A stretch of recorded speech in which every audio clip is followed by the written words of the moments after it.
За бид энэ тохиолдол бол дэлхийд бүртгэгдсэж мэдээлэгдснээс өдрөөс нь эхлээд эрүүл мэндийн яамн дээр холбогдох арга хэмжээнүүдийг бол аваад явж байгаа. Хамгийн түрүүнд бид бол бүх аймагуудад албан даалгавар гаргаж бол хөргүүлсэн байгаа.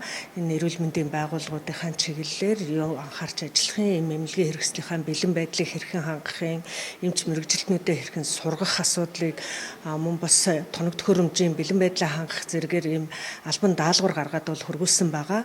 За рүү чиглэсэн мэдээлэл сурчлагын ажил дээр бол төлхөө анхаарч бол ажилласан. Энд ялангуяа зөв мэдээллийг нотлохоон тулгуурласан мэдээллийг иргэдэд өгөх чиглэл дээр бол нэлээд ажилласан.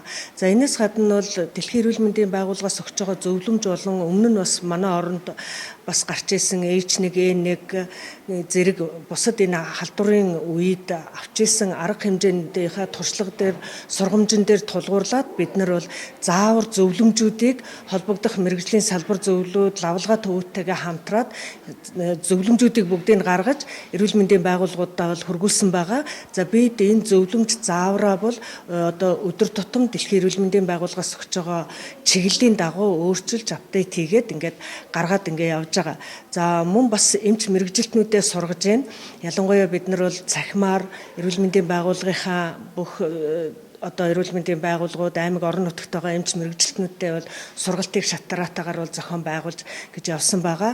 За өнөөдөр халдвар төвчин судлалын үндэсний төв, зоонозын өвчин судлалын үндэсний төвүүд дээр мөн бас бид нар энэ яг яаралтай тусламжт энэ өвчтний хүлээж авах ийм магадлалтай байгаа эмнэлгүүдийн хүлээн авах яаралтай тусламжин дээр ажилладаг эмч эмнэлгийн мэрэгжилтнүүд өрхийн эмч нартай чиглэсэн энэ клиникийн сургалтуудыг хийж гэн мөн бас халдвар хамгааллын өмсгөлийг хэрхэн өмсөж хэрхэн тайлах халдварын хэрхэн сэргийлтийг арга хэмжээ авах гэх зэргээр бол бүх сургалтуудыг ингээд хийгээ явж байна.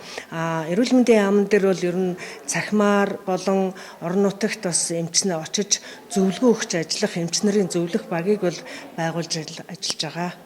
Энд бол би сая дурдсан эрүүл мэндийн сайдын албан даалгавар гарсан гэдэг. Энэ албан даалгавар дээр бол бусад байгууллагуудтай ялангуяа хэлийн хяналтын байгууллагууд, мэрэгжлийн хяналтын ерөнхий газартай хэрхэн хамтарч ажиллах вэ гэдэг талаар бол тодорхой заалтыг бол тусгасан байгаа. За энэ дээр бол манай эрүүл мэндийн байгууллагаас гадна мэрэгжлийн хяналтын байгууллагууд, хэлийн хяналтын байгууллагууд бол маш идэвхтэй ажиллаж байна. Хэлийн постууд дээр мөн бас бид нар одоо энэ халуун хэмжигчийг байрлуулах, орж ирж байгаа иргэдийг ялгах мөн бас тэр иргэдэд зөв мэдээллийг өгөх, тандалт хийх зэрэг энэ үйл ажиллагаануудыг бүгдийг бол хэлийн бомтууд дээр бол хийгээ явж байгаа.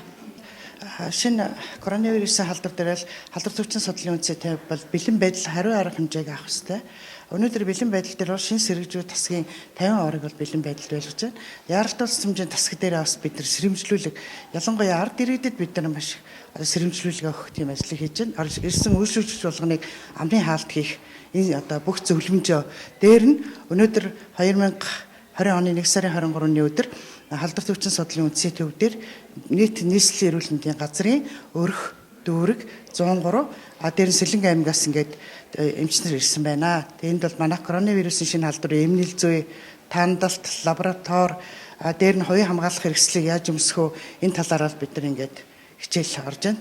Дээр нь бол зоонозын өвчин судлалын үндэсний төвтэй хамтарч байгаа энэ сургалт бол. Одоо тохиолж байгаа ирсэн байна. Одоо ийм бай, тийм бай, өвчин тийм болж байна, хавьтал тийм болж байна. Мөнгөний одоо амбрын ээж сургууль энэ хоёр байна ч гэх юм уу. Эсвэл аденовирус гэж гэх юм уу. Хатаа өвчнүүдийг эмчилж ирүүлжүүлээ 6 тохиолдол эмчилээд ингэж байж байна. Одоо ч гэсэн манай одоо ажиллахад бэлэн ингээд. Тэр бол хэд хэдэн мужид шинэ коронавирусын халдвараар бүртгэдэг дараад ирсэн Америкт бүртгэдэг байгаа. Эрүүл мэндийн дэд сайдын шиг баг тэр ухаан битээ. За энэ учраас бол дэлхийн нийт трендд анхаарлаа хандуулах ёстой байдаг. За тэгэхээр ийм үед хэвтэн засгийн газар руу авч ирж үзэж байгаа. Тэгэхээр энэ бол жишээ нь авч ирж үүрэгтэй эднээс жишээг авч Монгол бас бэлэн байдлаа хангаж ажиллана. За тэгэхээр энэ жишээг бол одоо хэдийн нефрексигүүд, төмөр зам, хоторонгийн зорчигч тээврийн багцаа гэдэгт бол хонооныхаа захыг бол тэр дор нь бол хаасан байгаа. Тэгээд энэ орчинд нь бас халдвар бүртгэхийг бол хэлсэн хийж байгаа.